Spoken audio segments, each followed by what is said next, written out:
क्या पाकिस्तान इसराइल को तस्लीम करने जा रहा है? बार बार ये कहा जा रहा है कि वज़ीर आज़म पाकिस्तान का एक मुशीर वो पहुंचा है लंदन, वहां से उसने अपने बरतानवी पासपोर्ट का इस्तेमाल किया, तेल अवीव चला गया और वहां पे इमरान खान साहब का एक पैगाम पहुंचाया। ये खबर देने वाला आदमी जो है उसका नाम है नूर डहरी। इसका जो अगर तारुफ आप पढ़ें तो आपको बड़ा साफ पता चल जाता है ये आदमी कौन है। ये है मुस्लिम ज़ायनिस्ट। जो ज़ायनिस्ट है ना, उनकी बहुत सारी किस्में हैं, जिनको सेहूनी कहते हैं आप। इनका नुक्ता नज़र क्या है पहले ज़रा समझ लें आप। ज़ायनिस्ट वो लोग होते हैं जिनकी ये ख्वाहिश होती है या जो इस मिशन पे काम कर रहे होते हैं कि यहूदियों की एक पूरी रियासत आज़ाद खुद मुख्तार होनी चाहिए, और वो रियासत उस तरह की होनी चाहिए जिसको ग्रेटर इसराइल कहते हैं। वो रियासत उस तरह की होनी चाहिए जैसी 3000 साल पहले उनके पास थी, यानी हज़रत दाऊद अलैहिस्सलाम के दौर में, हज़रत सलमान अलैहिस्सलाम के दौर में यहूदी जिन इलाकों में रहते थे वो सारे इलाके उनको वापस किए जाए। अगर ये इलाके उनको दिए जाएँ तो फिर सऊदी अरब का एक बड़ा हिस्सा, इराक का बहुत बड़ा हिस्सा, थोड़ा सा ईरान का हिस्सा, लबनान पूरा का पूरा, मिस्र का बहुत बड़ा हिस्सा, ये बेशुमार मुल्क जो है वो फिर इसराइल का हिस्सा बन जाएंगे। इसको ग्रेटर इसराइल वो कहते हैं। उनका मैप भी जारी हो चुका है, दुनिया को पता है कि उनका मैप है, वो इस पर काम करते रहते हैं। बहरहाल अब ये खबर है कि इमरान खान साहब का बंदा गया और जाके पैगाम पहुंचा के आया इमरान खान साहब का इसराइल में। ये खबर एक ऐसे आदमी की तरफ से आई है जो बंदा खुद मुतनाज़े है। चले हम इस खबर पे यकीन नहीं करते, लेकिन इसकी तरदीद तो आए ना। इमरान खान साहब ने मुझे इंटरव्यू देते हुए कहा कि मुमकिन नहीं है कि इसराइल के साथ हम कुछ ताल्लुकात बनाएं जब तक कि फ़लस्तीनियों की एक आज़ाद और खुद मुख्तार रियासत उनकी मर्जी के बगैर इंसाफ के साथ उनको नहीं मिल जाती। ये बात इमरान खान साहब ने क्लेम की कई और इंटरव्यूज़ में, लेकिन ज़्यादा नाम जुल्फी बुखारी का ले रहे हैं लोग और उनके ऊपर ज़्यादा प्रोपेगेंडा हो रहा है। मामला ये है कि अगर तो कुछ नहीं हुआ तो हुकूमत को चाहिए कि इसके ऊपर आके क्लैरिफिकेशन दे, क्योंकि इस मामले से बेचैनी बढ़ती है। बजाय इसके कि कोई और हुकूमत के ईमा के ऊपर या कहीं और से आवाज़ें आ रही हों, दोनों तरह की, हुकूमत को चाहिए कि वो मैदान में आए और आकर बताए कि ऐसा कुछ हुआ या नहीं हुआ, क्लियर करना इसको। लेकिन मैं आपको एक फैक्ट जो है वो आपके सामने रख देता हूँ। कुछ फैक्ट्स हैं मेरे पास।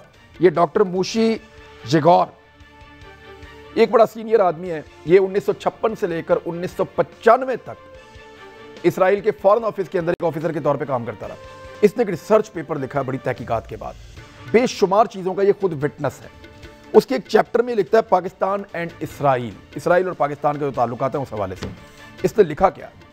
पहली चीज़ ये लिखता है कि इसराइल पाकिस्तान सफारती रवाबित, इसराइल ने सबसे पहली बार पाकिस्तान से 1950 में रब्ता किया था। पाकिस्तानी हुकूमत से दरखास्त की कि अफगानिस्तान में हमारे चंद 100 यहूदी हैं, उनको भारत जाने दिया जाए।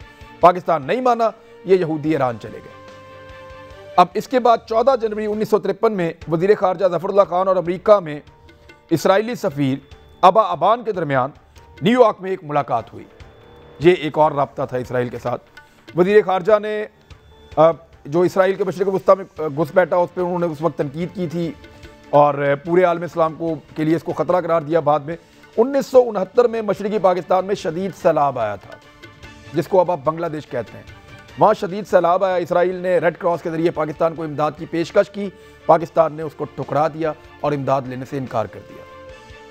इसराइल के ताल्लुकात 1990 के बाद एकदम तेज़ हो गए थे। उसकी वजह क्या थी?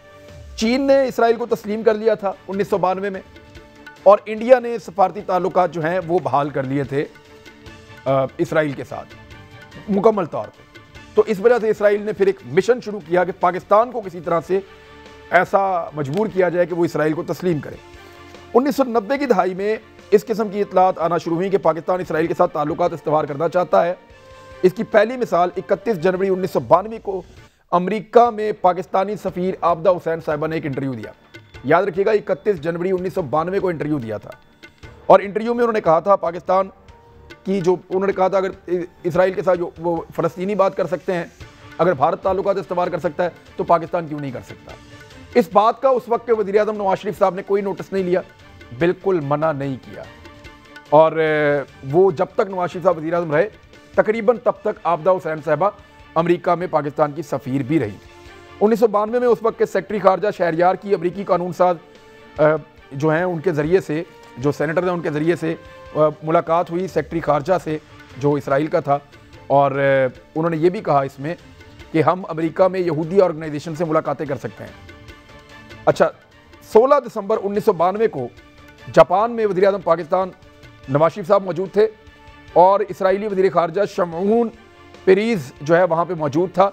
मुलाकात की कोशिश हुई, लेकिन उस वक्त ज़की साहब ने, जो मियाँ नवाज शरीफ साहब के जो एक साथ मौजूद थे, उनके वफ़द के अंदर एक साथी, तो उन्होंने ये कहा कि ये मुनासिब नहीं है, ये मुलाकात बाद में की जा सकती है और स्विट्ज़रलैंड में की जा सकती है। तो इसलिए वो मुलाकात उस दिन नहीं हो सकी थी। इसराइल ने 1992 में नवाज शरीफ साहब के दौर में ही सिक्योरिटी काउंसिल में गैर मुस्तकिल मेंबरशिप के लिए पाकिस्तान की हमायत की थी। नवाज शरीफ साहब का दौर था, याद रखिएगा। 17 मार्च 1993 को अक़वाम मुत्तहिदा में पाकिस्तानी सफ़ीर जमशेद मार्कर और इसराइली वज़ीर आज़म के दरमियान एक मुलाकात हुई थी 2 नवंबर। अच्छा, ये तो हो गया नवाज शरीफ साहब का दौर, जो मैं आपको बता रहा हूँ कि इस दौर में क्या क्या हुआ। अच्छा, इस दौर में एक काम और भी हुआ। इसमें जो लिबेलर एक 12 से 16 फरवरी 1993 के दौरान वर्ल्ड जूश कांग्रेस के नायब सदर थे ये, और यानी जो यहूदियों की कांग्रेस है उसके नायब सदर थे, जो दुनिया में यहूदियों की सबसे बड़ी तंजीम है उसके नायब सदर थे, और इनका नाम था लिबेलर। ये इस्लामाबाद आ गए 4 दिन के लिए, और 4 दिन 12 से 16 तक ये इस्लामाबाद रहे। इनके लिए स्पेशली सैयदा आबदा हुसैन अमेरिका से आती हैं पाकिस्तान और इस्लामाबाद आती हैं, और फिर इनकी मुलाकात करवाती हैं उस वक्त के वज़ीर आज़म नवाज शरीफ साहब के भाई शहबाज शरीफ साहब से। अच्छा, उसके बाद भी मुलाकातों का सिलसिला जारी रहा। यानी बेनज़ीर भुट्टो साहिबा ने भी मुबैना तौर पे इसराइली वज़ीर आज़म से मुलाकात की, लेकिन वो बाद में उन्होंने कहा मैंने नहीं की। नवाज शरीफ साहब ने कुछ वफद भेजे, और उस बीच में इसराइली मीडिया के मुताबिक बहुत मरतबा पाकिस्तानी सफारतकारों और इसराइली सफारतकारों के दरमियान मुलाकातें होती रही हैं।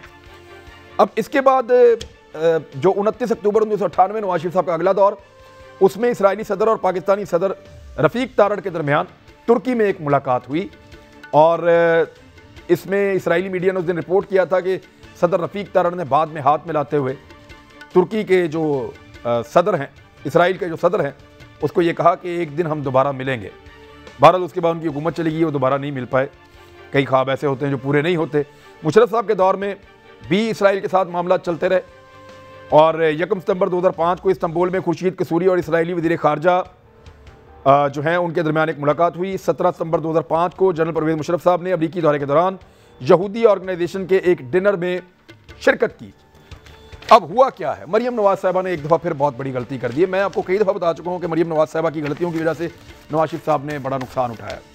अब उन्होंने एक और गलती कर दी। उन्होंने किया ये कि ये जो सहाफ़ी है नूर देरी, इसने जो इंटरव्यू दिया I-24 को, उसका सिर्फ इब्तदाइया समझ के मरियम नवाज साहिबा ने कि जी इमरान खान का एक बंदा जाके यहूदियों के साथ मिल के आया और इमरान खान का पैगाम दे के आया इसराइल में, तो मुझे पॉलिटिकली ये चीज़ सूट करती है, फ़ौरन ट्वीट कर दिया। लेकिन थोड़ी देर बाद लोगों ने बताया मैडम पूरा तो सुन लो, वो आगे क्या कह रहा है।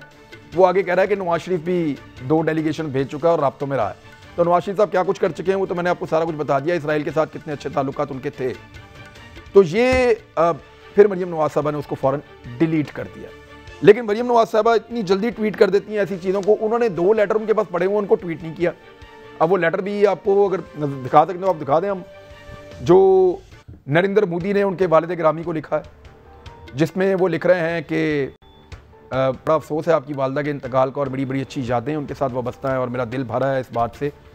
तो मियाँ नवाज शरीफ साहब को एक लेटर लिखा, और फिर दूसरा लेटर लिखा इस्लामाबाद में जो इंडियन हाई कमीशन है उसके ऑफिसर ने, और उसने गौरव उसने ये कहा मरियम नवाज साहिबा को कि हमने एक ख़त लिखा है साबिक प्राइम मिनिस्टर को ये उन तक पहुंचा दीजिएगा हमारा पैगाम। तो ये 2 लेटर मरियम नवाज के पास आए, 11 तारीख को आए, 11 दिसंबर को। इनको उन्होंने ट्वीट नहीं किया, इनके बारे में उन्होंने कुछ नहीं कहा, या इनका जो जवाब है वो उन्होंने नहीं बताया। यानी मरियम नवाज साहिबा को कम से कम ये बताना चाहिए कि कतर से, सऊदी अरब से, बरतानिया से, अमेरिका से, ऑस्ट्रेलिया से, न्यूजीलैंड से, रूस से, चीन से, फ्रांस से, जर्मनी से, इटली से, बेल्जियम से, नॉर्वे से, स्वीडन से, श्रीलंका से, जापान से, चीन से, अफगानिस्तान से, किन किन मुल्कों से नवाज शरीफ साहब को इस किस्म के ताज़ियत के पैगामात मौसूल हुए हैं।